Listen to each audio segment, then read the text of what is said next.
Equine gastric ulcers. Gastric ulcers are sores that form on the horse's stomach lining. A horse's stomach is made up of two major regions, the upper squamous non-glandular area and the lower glandular area. The horse evolved as a grazing animal and on its own will eat for 17 hours a day or more. This means they are constantly chewing and salivating and their stomach is always full. Because of this, unlike us, their stomach never developed an on and off switch for gastric acid production.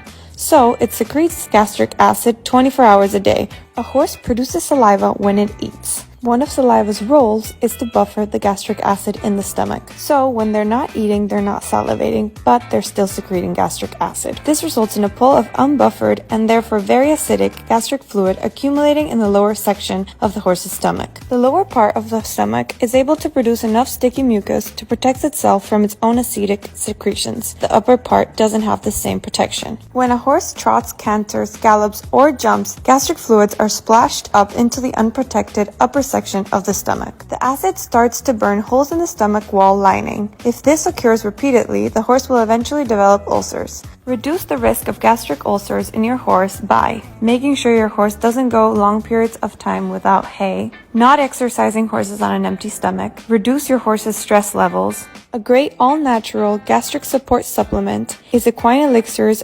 Ulceracer.